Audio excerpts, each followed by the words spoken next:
안녕하세요. 김태훈의 현명한 투자자 방송 시작하겠습니다. 본 영상에서 다루는 내용은 투자 권유가 아니며 각 개인의 투자 판단에 대한 책임을 지지 않습니다. 별도의 SNS 채널 가입을 유도하거나 투자 권유 및 유료 리딩 서비스를 홍보하는 불법 사칭 계정에 유의하시기 바랍니다. 자, 오늘은 예전부터 누누이 말씀드려왔던 코스메카 코리아입니다. 이 회사는 화장품 OEM, ODM을 해주는 화장품을 제조하는 회사입니다. 그 자체 브랜드뿐만 아니라 그 외부의 용역을 받아서 외부 화장품 브랜드들이 원하는 화장품을 만들어 주는데 기초도 있고 색조도 할 수 있는 다양한 화장품을 만들어 주는 그런 회사입니다. 그러다 보니 이 코스메카 코리아는 이 납품하는 이 화장품 브랜드와 얼마나 그 많은 브랜드를 갖고 있고 또 끈끈하게 그런 업체들과의 거래를 잘 해왔는지 이런 과거의 이력들이 굉장히 중요하죠. 그리고 이런 그 거래하는 브랜드들이 얼마나 화장품을 잘 파느냐에 따라서 이 회사들은 실적이 달라집니다. 근데 최근 들어서 코스메카 코리아는 이 회사도 이제 우리나라 이제 화장품 회사다 보니까 이 K-뷰티라는 게 전 세계적으로 이 히트를 치면서 한국 화장품에 대해서 관심을 갖고 있는 그런 해외 여성들이 점점 많아지고 있죠. 그러다 보니 당연히 이제 그 한국 화장품에 대한 선호도가 높아지고 그에 대한 수요도 늘어나고 그래서 외국 업체들도 K-뷰티라는 것을 자기 브랜드에 박아 넣을 정도로 한국 화장품들이 최근 들어서 해외 여성들에게 아주 이제 특히 이제 기초 화장품을 중심으로 해서 이제 그리고 예전에는 색조 쪽이 강했었는데 이제는 기초까지도 이런 유행을 타고 있는 그런 상황입니다. 그러다 보니 당연히 이 코스메카 코리아처럼 OEM이나 ODM 하는 업체들은 바빠질 수밖에 없는 것이죠. 지금 이 코스메카 코리아는 인그루드랩을 인수를 해서 이 캐나다 쪽, 북미 쪽에도 생산 거점을 갖고 있습니다. 그래서 지금 이 코스메카 코리아는 일찍부터 중국 쪽 이 공장에 대한 의존도를 낮춰서 중국 시장에 대해서는 화장품 매출이나 그 매출에 차지하는 비중이나 이런 것들이 굉장히 좀 점점 작아지고 있습니다. 아예 작년 같으면 수조에 있는 공장하고 이제 판매 법인을 다 정리를 해서 거기 이제 판매 법인만 남아 있는 걸로 알려져 있는데요. 그러다 보니 이제 제조 쪽은 우리 한국과 또 미국 이렇게 양쪽으로 흩어져 있죠. 대신 이제 중국 쪽의 생산은 굉장히 줄었습니다. 그래서 코스메카 코리아 한국에서 한국 법인이 생산하는 게 4억 개 정도를 그 생산 능력을 갖고 있고 인그루드웹 토론토에 있는 것과 인그루드웹 인천에 있는 한국 공장이 있는데 여기가 이제 한 2억 개 정도를 하고 그다음에 코스메카 코리아 그러니까 코스메카 차이나라고 해서 중국에 있는 공장에서 한 1억 6천만 개 정도를 생산을 합니다. 근데 그 중국에서는 애국 소비 열풍이 불고 또 중국의 화장품 업체들이 나름대로 이제 실력들이 많이 좋아지면서 이 중국 업체와 제조업에서는 경쟁을 할 수가 없습니다. 가격이 워낙 중국 업체가 싸게 나오기 때문에 중국에서의 생산은 거의 뭐 많이 줄여가고 있는 그런 실정이죠. 그래서 요번에 보시게 되면 전체 매출액 중에 한 98%가 이런 이 기초나 색조 화장품 쪽 이런 쪽에서 발생하고 있고 이게 상반기 기준입니다. 그리고 매출도 보시게 되면 한국이 가장 많고 그 다음이 미국 법인 그리고 중국 법인은 점점 이 매출 비중이 줄어들고 있는 그런 형편이죠. 특히나 요즘 최근 들어서 이제 한국이 많이 늘어나는 건 워낙 메이드 인 코리아에 대한 인지도가 높아지다 보니 이제 한국에 생산해서 브랜드를 메이드 인 코리아를 찍어서 해외로 보내달라는 이런 외국 브랜드들도 많고 해서 이 국내 생산법인의 생산이 늘어난 그 OEM, ODM이 늘어난 결과입니다. 그래서 보시게 되면 영업이익이나 이 당기순이익이 두 자릿수를 기록할 만큼 수익률도 굉장히 양호한 그런 모습을 보여주고 있죠. 제조업에서 이 두 자릿수 영업이익과 순이익을 낸다는 건 그건 대단한 겁니다. 자, 그래서 지금 상반기 누적으로 봤을 때 전년 동기 대비해서 2315억에서 지금 2693억으로 매출 외형도 크게 늘었고 이 당기 순이익도 영업이익 같은 경우 204억대에서 318억으로 뭐 거의 50%가 증가한 것이죠. 그리고 당기 순이익도 159억에서 288억으로 급증했습니다. 그래서 지금 코스메카 코리아는 실적이 빠르게 개선되고 있으면서 이런 해외 그 K 뷰티 화장품을 찾는 고객들의 수요에 맞춰서 생산 캐파를 풀 가동하고 있는 그런 사정이죠.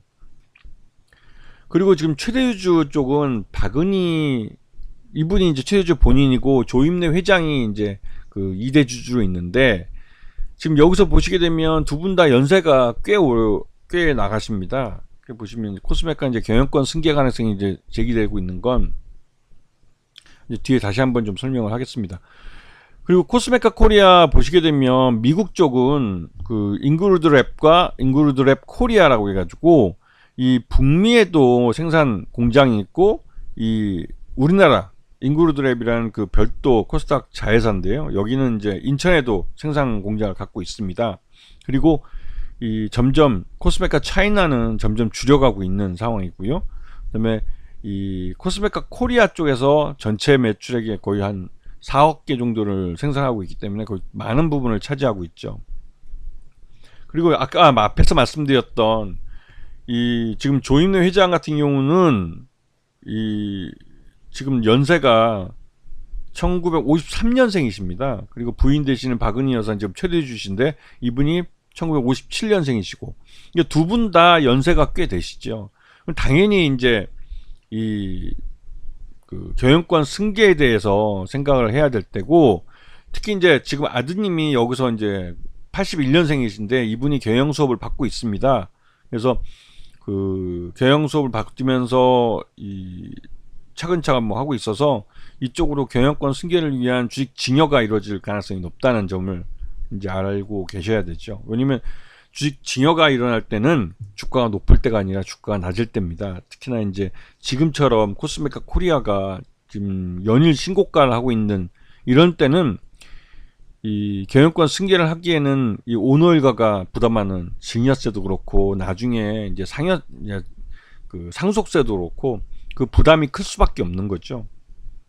물론 이 아드님이 여기서 그 오랫동안 근무하고 직원들에 대한 고용이 일정 기간 계속될 경우에는 이 중견기업 같은 경우는 경영권 승계에 있어서 그 부담을 현저하게 낮춰주는 경우가 있습니다. 그러한 그 상속이나 증여에 대한 특례를 이용하지 못하면 모르겠지만, 일단은 뭐가 됐든 간에 코스메카 코리아는 경영권 승계에 대한 리스크가 있다는 점을 인지를 하셔야 됩니다. 아시겠죠?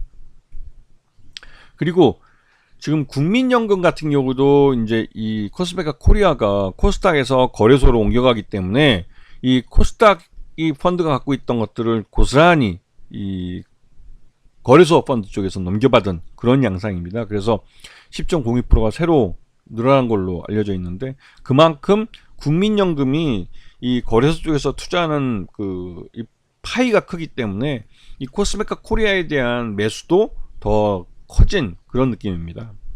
그리고 지금 그 KB 자산운용도 이제 지난 8월 31일 날 보고를 한 건데, 이때가 이제 그 임시유청을 통해서 이 코스피 쪽에서, 그러니까 코스닥 쪽에서 코스피로 이전 상장을 하겠다고 했을 때입니다.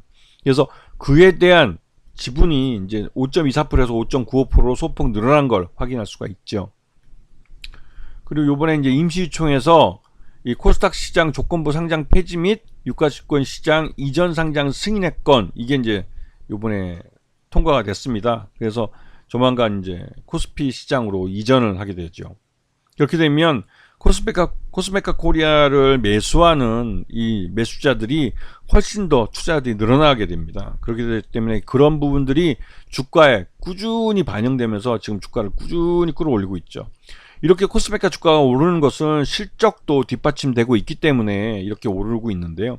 특히나 지난 5월, 6월 달 보여줬던 5월, 6월, 7월 달에 보여줬던 주가 급등세는 2분기 실적도 확실하게 좋아졌을 뿐만 아니라 코스피 이전 상장에 대한 기대감이 주가에 선반영된 것이라고 볼 수가 있는 것이죠.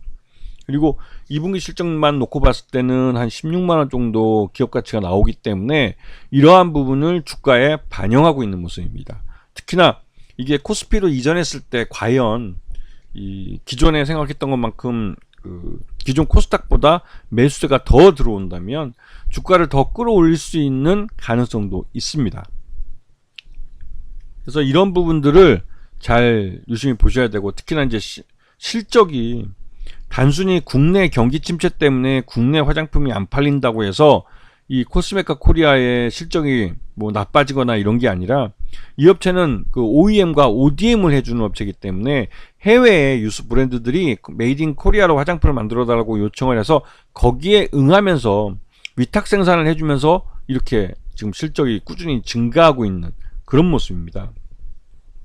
그렇기 때문에 이게 국내 경기가 침체한다고 해서 꺾일 그럴 것으로는 보이지 않고 있죠.